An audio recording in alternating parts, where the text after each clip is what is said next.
live. Oh.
Hello, everybody. Welcome to Tom's Guitar Show. I'm Tom. They call me Guitar Tom because I'm often seen with a guitar. And they call me on the phone and they ask me, they say, hey, man, what's your show about? I say, it's about an hour.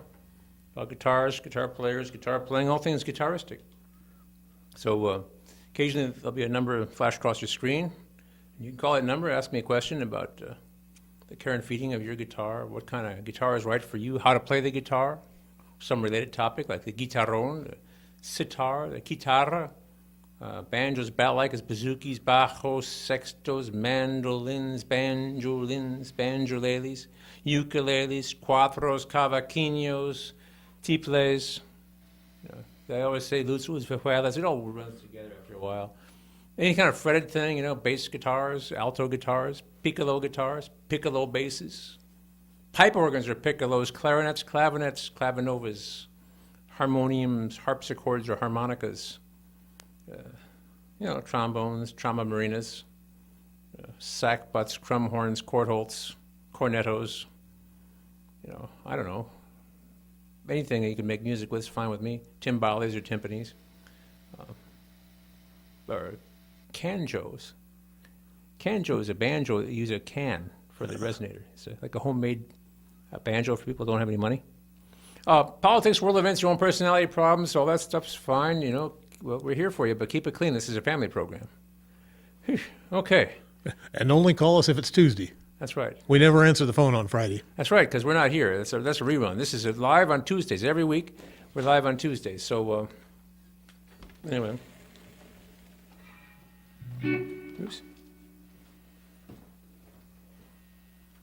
So, I have here a G&L. What's this called? It's called a Fallout.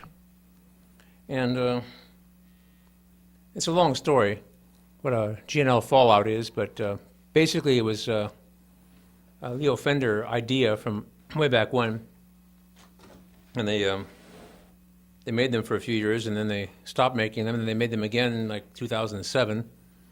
Of course, they're very expensive, made in California. This one's made in Indonesia, but all the electronics are American made. So the net bodies and necks came from Indonesia.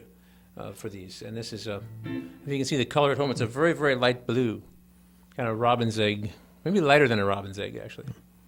I don't think it shows up quite right in the because there's a little green in it. Kind of looks gray on TV, I think. Yeah, that's all right. But it's a pretty guitar. One thing I noticed, though, is And sparkly. It sparkles. That's even nicer. But it sounds. I forgot to bring my hum debugger. I've been running around circles and stuff, and I have the hum debugger that takes the hum out of guitars. And when I plug this one in, I have a couple other G&Ls, by the way. I was going to actually bring 5 guitars, but because it was raining so hard, I just brought 3. And I brought 3 G&Ls, and I have 2 other guitars I wanted to bring, but maybe next week. But anyway, so the feature of this has a P90, which is a notoriously buzzy, noisy pickup. Picks up. See, we have a bunch of TV lights on this TV studio, and their lights are like fluorescent, and they buzz. You know, it's not exactly a hum; it's a buzz. So this is P90. Over here we got a double coil humbucker. Now I don't have my shadow. Anyway, never mind. I don't have my hum debugger with me right now. As you see, okay, a P90, which is a big fat single coil, and then a double coil called a humbucker. Because there are 2 coils going, in opposite directions, it cancels the hum out. So anyway, I don't have a hum debugger, but one thing you can always do is you back off a little bit on the tone knob and especially the volume knob. So I don't know if you can hear this buzz at home, but We can hear it here. you can hear it here, right? So if I back off a little bit on the tone and a little bit on the volume, it's pretty much gone. So anyway, unless it's a really, really bad hummer, I've got a Telecaster, which is, and I also have a go down Fifth Avenue hollow body with 1 P90, but it's like electric guitars were like in the 40s. It has the one, P90 at the neck position, which gives it a really nice sound and everything, but it hums like crazy. And I can't cure it by backing off the volume. This one's not too bad. But anyway. So, but of course, if I turn this up, you get a bad hum. If I go down this humbucker, nothing. Of course, it's very crisp. This is your...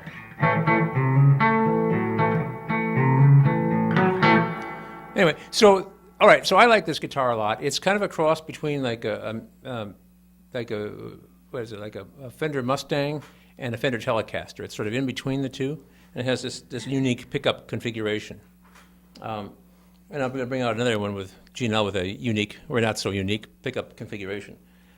But anyway, so so it has actually 4 distinct voices. Here's one. This is the double coil at the neck. So I switched the pickup selector, right? 3-position switch. So I switched it over here. So this is this double coil. So I got full blast, no noise. If I had a crunchy sound on my amp, like overdrive, it'd be rock and roll. Yeah. Now, if I take this little knob here, this is a tone knob, and I pull it out, now it hums again. But now I've split the double coil into just one single coil, and that's really crispy.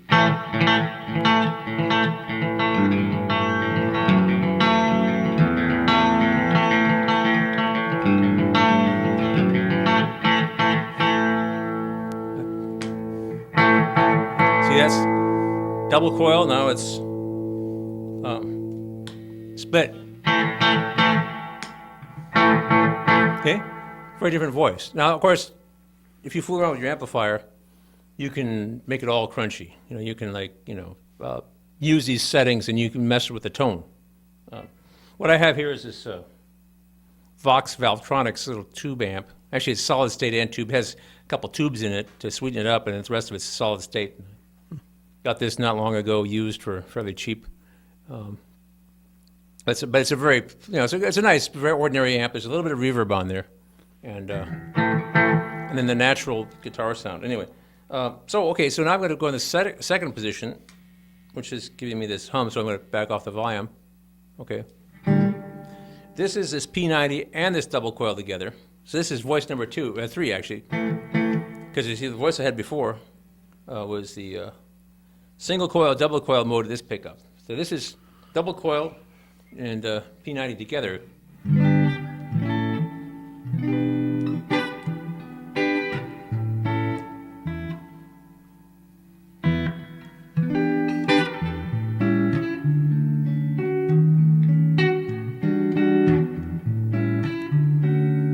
very nice, I think. Now I'm going to split my coil, and I get a single coil of my, instead of a humbucker, and I get my big fat P90. So I get this.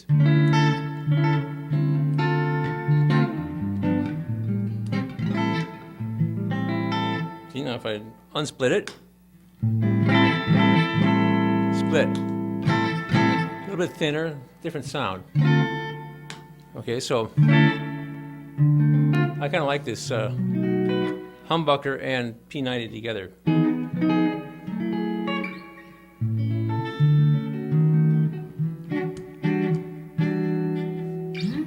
And then, of course, here is the P90 by itself, which is great. Of course, I've backed off the tone a little bit and the volume. So now I've got basically a nice little jazz guitar, you know.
Well, I'm glad to know that the backing off with the volume knob has caused my hum to virtually disappear.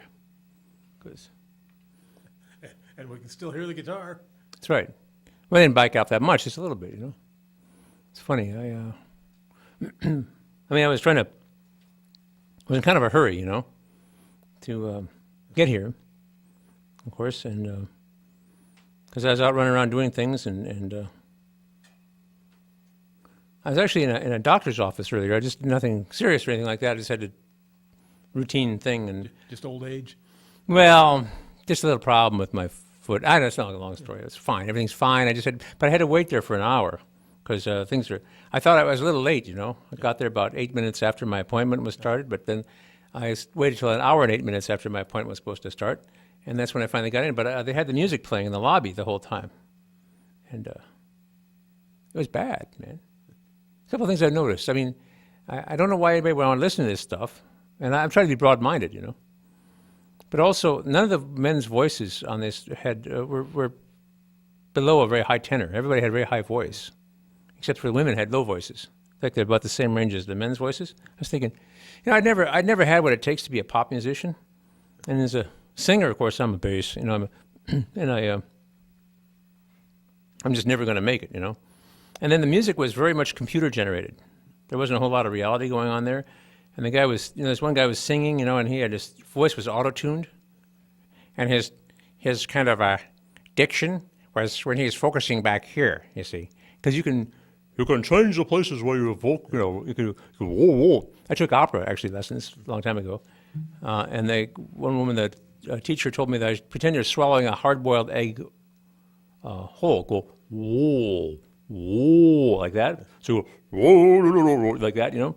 But this guy's going ha ha ha ha ha like that. You see, and then of course it's auto-tuned and heavily processed. And he was singing about how he, you know, wished he could, you know, somebody would love him or something like that. And the voice like that, you wonder why nobody loved him. So I mean, I was just thinking, I don't know. When we were young and the world was new, Yeah, there were guys with voices like Tennessee Ernie and Vaughn Monroe, yeah, guys that sang bass. yeah. Well, there were basses back in the old days. Yeah, There still are in hillbilly quartets, but right. Also, but they're doing like Hill Valley, but that's like 30, 40 years old already. yeah. My heart's on fire, feel like that was on the jukebox in a place I used to hang around to get burgers and beer back in like the 80s when I was a guitar teacher in West Music or something back in those days. That was on the jukebox. Oak Ridge Boys doing Elvira. and further back, the doo-wop groups Sure. always had a bass. Right. Well, Bing Crosby was a baritone, you know, and Frank Sinatra, you know, was a baritone, light baritone, whatever. But in pop music, you never hear a low voice at all, or I haven't. Not as a soloist, no. No. Well, even so, I mean, you know, they don't have a backup choir. If you do, it's probably women, you know, Yeah. backup singers. Yeah, nowadays. Yeah. So you don't hear you know, I mean, I don't know. There's a musical that I was in theater like this. Well, unlike the Motown groups, they usually didn't have a bass. Well, yeah, A few of them did, but some of them did, like with the Spinners, or I'm working my way back to you today and every day. You know, it wasn't all that low though. But yeah, I don't know. but the Miracles and the Famous Flames and those guys. Yeah, a lot of times there are high harmonies, but yeah. Well, tenors always get the girl in the opera. Yeah. If you're going to be a bass, all you get to do is be the angry father or the bad guy. You know, but oh well. I'll stick to the instrumental guitar music. I used to sing, out, but my wife won't let me. So she's heard me, so I don't sing anymore. Anyway. But, Well, does she watch this show? no, she doesn't. Go ahead and sing. Yeah. Well, actually, my voice kind of. It was this church thing. They had this singing thing. And I ended up singing, but I was always outside. But see, once again, I was out of my range. Yeah. And I was singing along just because, Yeah, I'm kind of hired help for this Journey Church up there in Coralville. But they had this. That's one of the places people can see you live on the weekends, That's isn't true. 10:30 on Sunday mornings, and on Oakdale Boulevard, or right off Oakdale Boulevard, Journey Church. Easy to find. Google it. it? And people can see you Friday and Saturday nights. I'll be at the Tuscan Moon Friday and Saturday night this week. I doubt I'll be out in the patio. The weather forecast makes me think I'd probably have to wear a sweater or two, and nobody else will be out there. So In Kelowna. In Kelowna, yeah. So I'll be indoors, I'm sure, at the Tuscan Moon in beautiful downtown Kelowna, right next to the bakery. My advice is take Highway 22, and I prefer to take 218 south. You say exit 80, is that right? Exit 80, yeah. Yeah, okay. At Riverside, But instead of turning left and going to the casino, turn right and go through the metropolis of Riverside and continue on Highway 22. Very easy to do. It's the next, and Kelowna is the next town over, about 7 miles away. So I say go down 218 till you get to Riverside, turn right, drive through Riverside on Highway 22, continue to the next town over, which is Kelowna. And when you see the sign that says Business District, turn left, follow the sign, and a few blocks down you'll see this the Tuscan Moon. You can't miss it. It's And watch out for the buggies with the big orange triangles on the back. That's right. There are a lot of Amish people there, and Mennonites and people wandering around. You can't really recognize it. Some of the Mennonites, the women wear the bonnets get smaller and smaller. Well, most of the Mennonites look like anybody else. Yeah, most of them look like anybody else. The people who are there's people talking about, well, they're very conservative, and the women will wear instead of the full-fledged bonnet now, it's just a little like a crescent moon shape thing pinned to the back of their hair. Yeah. So it's just a very it's like a string bikini of bonnets. or a little doily on top. Yeah, basically. Well, a little doily on top. It's gotten smaller now, so it's like a little crescent shape, a little tiny crescent shape you see occasionally. But there are Mennonites who... and some dress like everybody else. Yeah, well, the Mennonites... well, there are various religious waitresses, shall I say, but the Mennonite... Every congregation kind of sets their own standards, I think. I think so, yeah, and even within those congregations, people are, more or less conservative. But a couple of the waitresses are Mennonites, and they look just like anybody else. They actually look just like the Shiloh. Shiloh is a religious encampment out there, some sort of. They have a couple who started this religious movement or something, and I don't know if it's exactly what they do. They're kind of secretive, but some of the people work there at the Moon, and but they dress. You could not tell by looking which waitress is a Mennonite and which one is from Shiloh. But I don't know these things really. I know some of these people personally. I have dinner with them at 10:30 at night after at the very tail end of which, while the kitchen is closing, they get food for us employees, and I consider myself sort of an employee, independent contractor. But we have dinner together, and you cannot distinguish though between the Mennonites and the Shiloh people. And there's some people who don't belong to either camp. Anyway. I, too, have brought a promotion this week. Well, you'll have to show that. I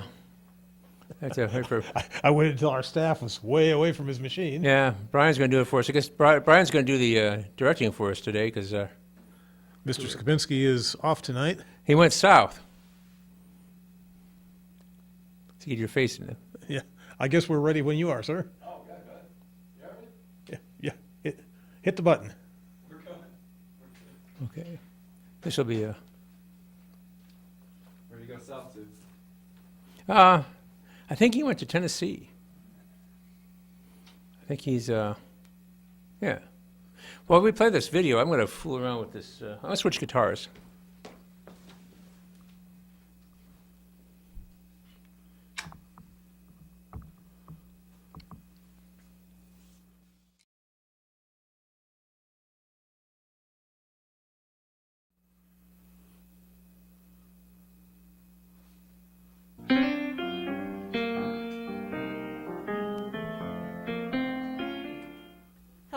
my name is Emily Light. I'm the Community Outreach Specialist at the Iowa City Johnson County Senior Center, and I'm here today talking with Jody Wiley, one of the Senior Center's quilters, about our upcoming quilt raffle. So, Jody, can you tell us a little bit about that?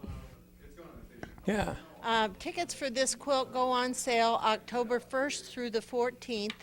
You can always get tickets at the desk down at the Senior Center. Various members will have tickets for sale, and there will be locations throughout Iowa City, such as Hy-Vee and the Co-op and various places that you can also buy tickets when the quilt is there. So the locations that we are selling raffle tickets at will be announced when we get closer to the event. We'll send out a press release and an email to our members.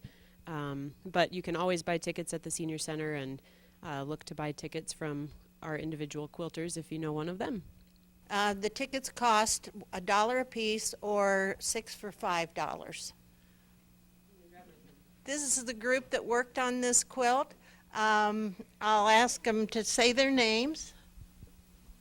Helen Nicholas, Donna Wendler, Bernita Howe, Julia Linnell, Sarah Parks. Diane Dampney. Yes, support your local senior center, and we also quilt for people. If you have a top that you found that your grandmother did or your mother did and it's not quilted, we will quilt it for you. You bring the supplies, we quilt, we charge for the quilting, and the money goes to the senior center. We're the largest money-making group for the senior center. Quilting is not the only thing I do at the senior center. There's a lot of other activities, a lot of exercise activities. I do Tai Chi and I do chair Zumba. What do some of the rest of you do extra? I go to a drawing class, and I also I've been to some lectures this term on Christianity and paganism and biology, which have both been very interesting. I don't do much else. No, I just come. there are a lot of classes you can take here. And you play cards. I play cards, once a week. Yeah. There's card clubs, book clubs, anything you'd want. If you can't find something to do at this that you're interested in the senior center, you're not interested in much. Because there's a lot of stuff here that, from academic to music, there's all sorts of music, chorus and bands and such as that. This shameless promotion is being brought to you by Senior Center Television. Iowa City Johnson County Senior Center is the only senior center I know of with our own TV station. We provide 5 hours of programming every month for public access TV and City Channel. You can see us on Channel 18 and Channel 4 on Iowa City Cable. So watch us, buy a ticket for the raffle.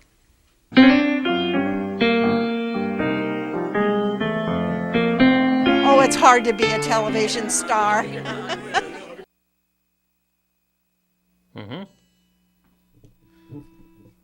So support your senior center. Yeah, okay. Well, you're on TV quite a bit then, aren't you, Bob? Great. Well, all right. Yeah, I couldn't resist walking into that. Yeah, well, you're turning into real ham, you know. Yeah. You think all the time you're on TV. You're like my Ed McMahon. If I were Johnny, you'd be Ed. Here's Tommy. Yeah, that's right. Yeah, okay. So, well, anyway, I've changed. You've changed. You say you've changed. Well, I've switched guitars. This is another G&L guitar. This is a Blues Boy, I think it's That called. one appears to have an F hole in it. Is that It does. hollow body? It's a hollow body. It's semi-hollow body. Parts of it are solid, but it's open in other places. It's like some chewed out. I think this is an alder body. I think. I mean, got a swamp ash. I can't really tell. There's a kind of a layer of paint, or it's just this kind of translucent. You can't really see it that well on TV, but it's like looks like marble. It's got this kind of the grain is underneath it, and it's really quite. I think it's quite lovely, actually. But anyway, it's also G&L. The pickup configuration here is you have a humbucker, different kind of humbucker. It was good. It was more like the kind they put in a Les Paul. I can't remember all the names of pickups. At the time when I was really nerdy and was memorizing all kinds of data. I knew classical guitars and then steel string guitars of various kinds, and I didn't really mess with electrics. And since I've been interested in electric guitars, and you know how I got interested in electric guitars? Really, this is an off topic. Sorry, my ramble. But a long time ago, I was trying to learn how to play guitar. I was taking lessons in class every week, and I had a practice room that they gave me. It's in a conservatory in California, in San Francisco. And I had a little room to practice in, and on one side, there's a grand piano, and there's this big Edvard Grieg tune. Bum, ba-da-dum, ba-da-dum, ba-da-da-da-da-da-da. It's really, and there was somebody in there practicing it, and she was pretty heavy-handed, I would say, and it was a grand piano. And on the other side of me was a guy practicing trombone. It scales, like, bum, bum.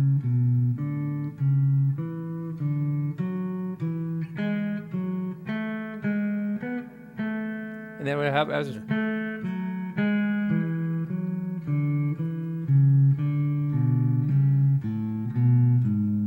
he wasn't actually nearly as good as the piano player was on the other side, so the intonation, trombone's not necessarily, you have to get the slide in the right length, and I don't know. Anyway, and also your face has to build up, so I don't know. A lot of times people practice instruments that they don't know very well because they want to be music educators. So, like, if you're going to be a band director in school or something like that, you have to learn all the instruments. And you can't just, take a few weeks and learn an instrument, if it's your primary instrument, you've been doing it since you were a kid, it's been a lot of time on it. So a lot of these people don't really play that well, So what if you're Mr. Hotlicks on the clarinet, and I'm trying to play trombone?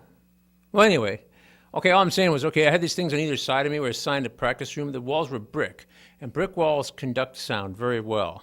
What you want is dead air, but brick conducts a sound. And there I was in the middle with a little classical guitar, no electricity. I mean, there was electric light in the ceiling, but it wasn't electric. It was an acoustic nylon string guitar, and I was trying to hear myself play. And so when, I finally moved back to Iowa, I got an electric guitar. And I started, and I never really, it took me a long time to really warm up to electric guitars, but now I've been really into them. I still play the classical guitar, and I love it. And I love the electric classical guitar, too. But anyway. So, anyway, I'm saying I don't know all my pickups and configurations totally. I have a lot to learn, I suppose. Or maybe it doesn't really matter because, I know how to play them. So, anyway. Okay, so this has a humbucker at the neck, not unlike the humbucker you put on a Les Paul, which, of course, is a Gibson. And the bridge pickup here is your basic, it's dusty down there, sorry. Is your basic Telecaster setup. So there's this metal plate, and there's a little single coil pickup there in diagonal. And between the two of them, I get a lot of variations. So, and this doesn't have a coil tap on it. So my humbucker sounds like this. Oh, I was in tune.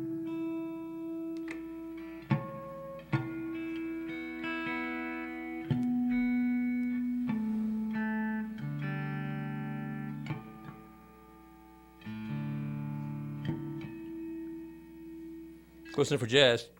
Okay, so this is my bridge pickup. Big, fat humbucker.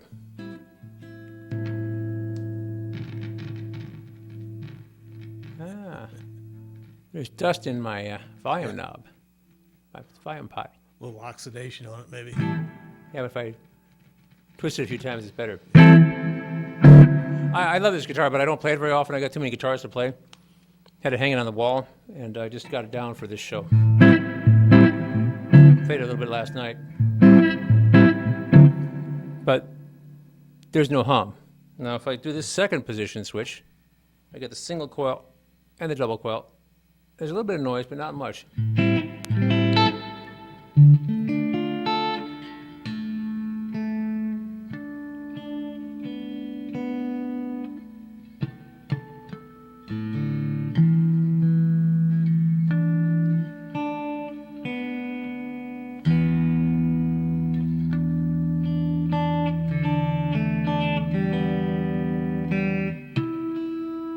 I realize my strings are shot. So I can't get this guitar in tune. Oh well, I'll get close. that's the two pickups together. I think that's a great sound, actually. Once again, this is through a very simple amp in a fairly simple setting. Just a little bit of reverb on a tube amp. Small amp.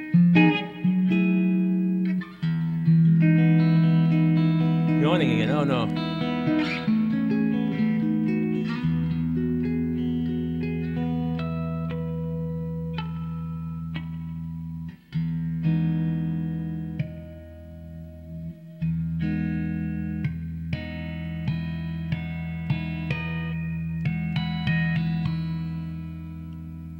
Love this guitar. And if I go down to the neck position, I'm going to get a lot of hum.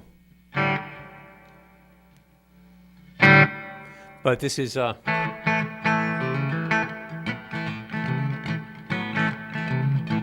Telecaster-ish.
Bye.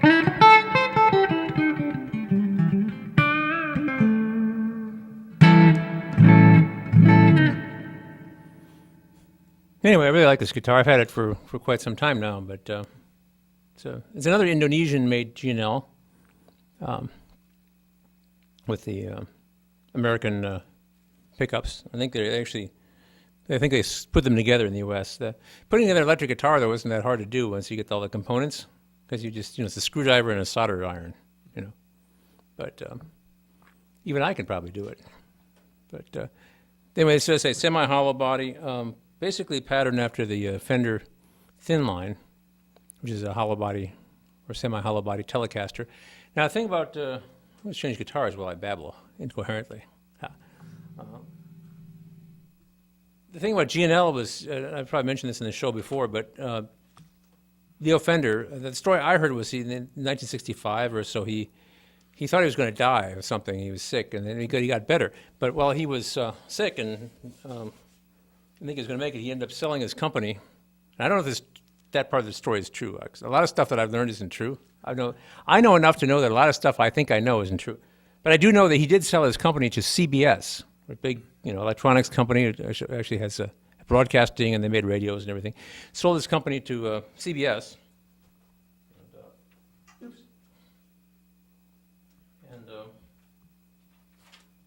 some would say that CBS ruined it. The guitars changed quite a bit. Oh, this is dusty. They cheapened them up, didn't they? They cheapened them up, and they changed some design features. The 3 bolts in the neck was one, because most Fenders have 4 bolts to hold the neck on. They went down to 3 bolts, and there are a lot of other changes that were made. And then, of course, the finish changed. And a lot of people say it's really important that the wood can breathe. A lot of people don't know that guitars are made out of wood. I mean, electric guitars, but they're wood, and the plank really doesn't matter. A lot of people have thought that the kind of wood the guitar is made out of doesn't matter. And anybody who really likes guitars and plays them and knows them intimately will tell you, oh yeah, it makes a huge difference. The body of an electric guitar, solid body like this, is generally made out of swamp ash or alder, and there's a big difference between swamp ash and alder. And at the moment I can't remember which one's which on my guitars, because they're all very different. But anyway, this guitar feels good the way it hangs. But I mean, if you make you can make a guitar. Or Peavey was making guitars out of oak, which is very interesting.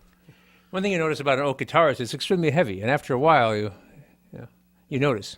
Anyway, so this is another DBZ. What's this called? ASAT Special. I don't know.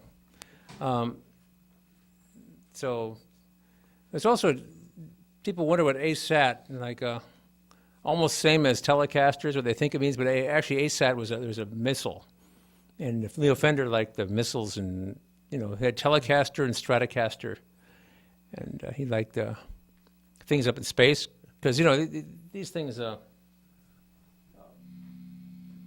these guitars came out of the early '50s, and The Sputnik era.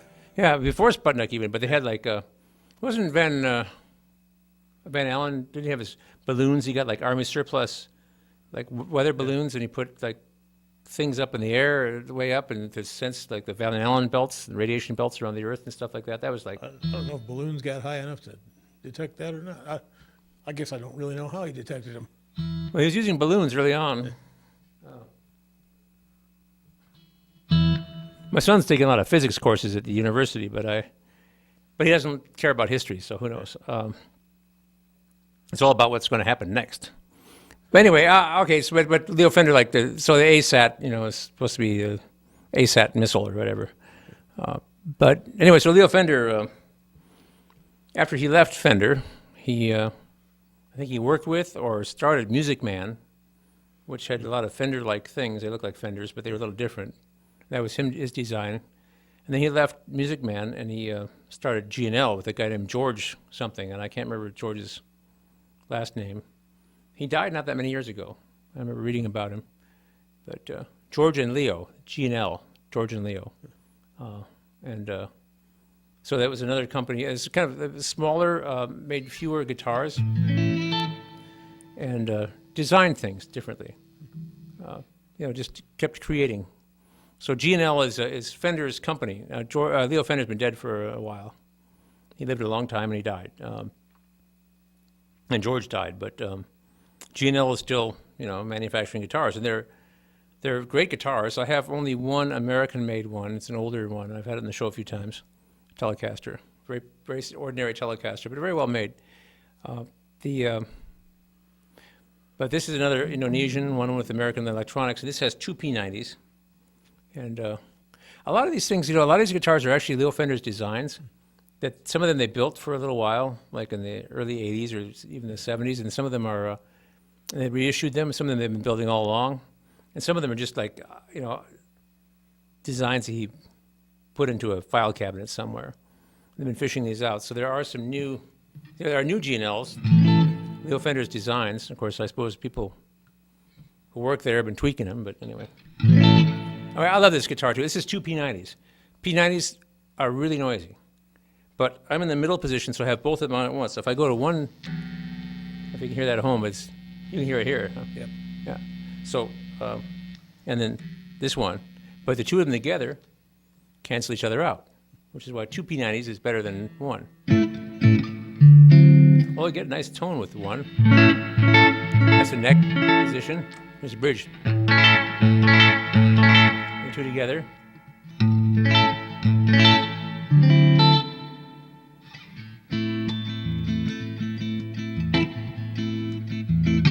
I love this guitar.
There's a video, I think it's like 45, 46 minutes long or something like that, and I put it on my Twitter. So if you go to allthingsguitartom.com, or the Twitter is actually, allthingsguitartom.com, the Tom's Guitar Show Twitter feed.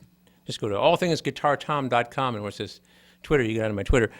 and I have a link to it, and it's Jimmy Vivino of who's the band leader for Conan O'Brien's show, which is on TBS now. I guess he got thrown off of NBC, and he's on TBS, and so it's with him and then his bass player. It was Mike Merritt, I think is his name. He seems like the bass player seems like a perfectly like reasonable, articulate fellow who plays one bass. He has a spare bass backstage just in case something goes wrong, and a spare amp just in case. But he has a nice bass and 3 pedals and a nice rig.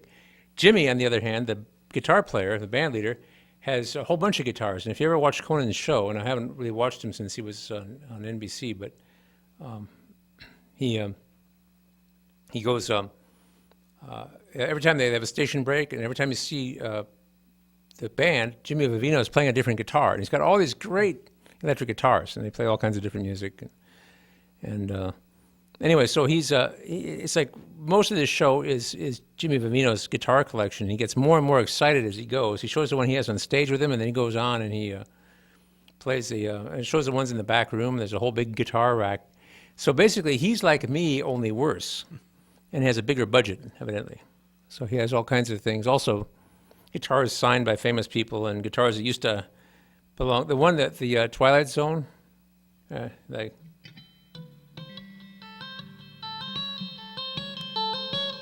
I think. Yeah. He has a Telecaster that the original guy recorded it on back in the 50s or whenever that was.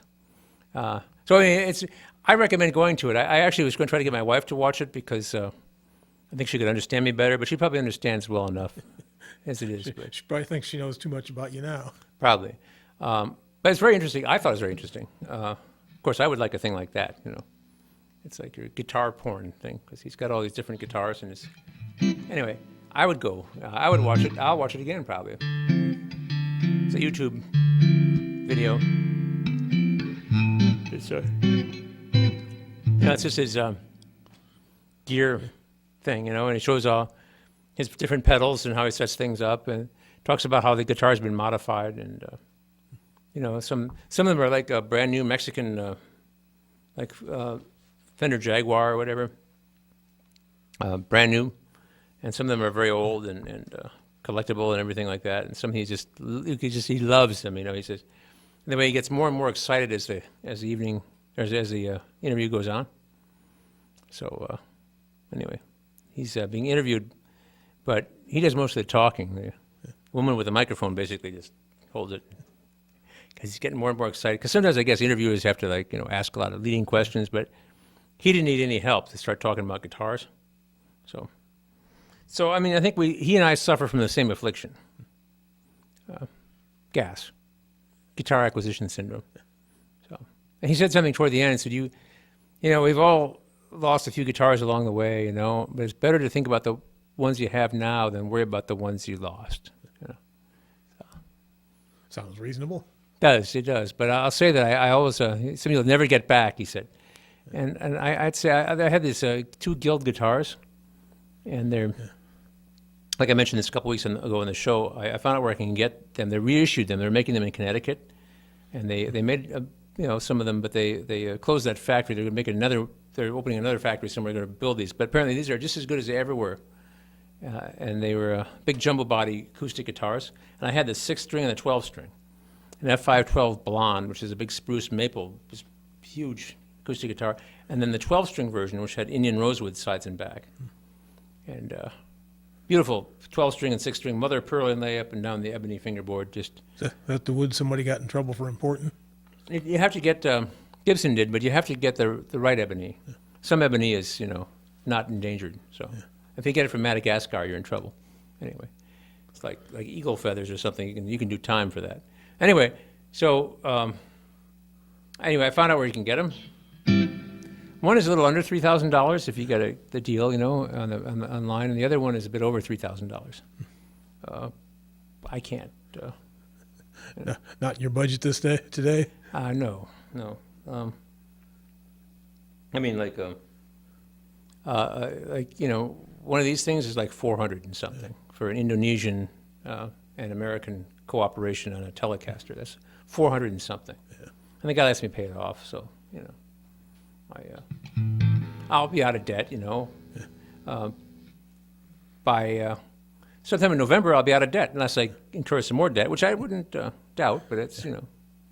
But I keep going back, and I know the guy's always happy to see me. I leave the money behind. Anyway, okay, this is a G&L with 2 P90s on it, and a Telecaster. It's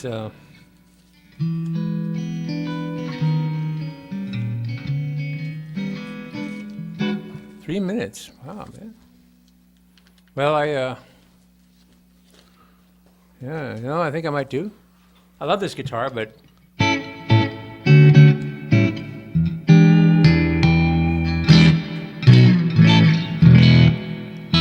I might change.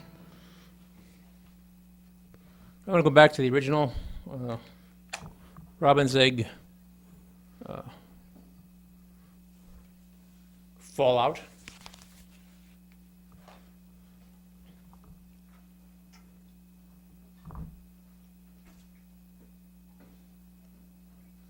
So I took this one home yesterday, and he threw in this strap. Let's see. Huh? It goes wrong.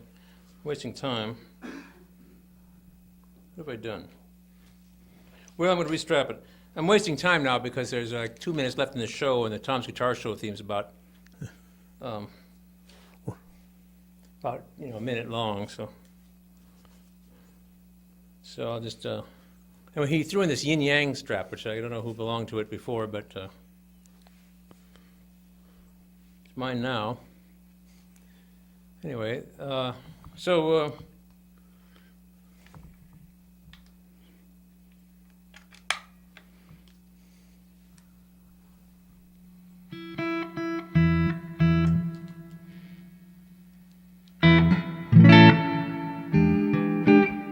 I like this. So we got the P90 and the humbucker together. So I'll be back next week. And after that, too. We're well into September already, aren't we? 9th. Yeah. Start planning that show at the end of the month.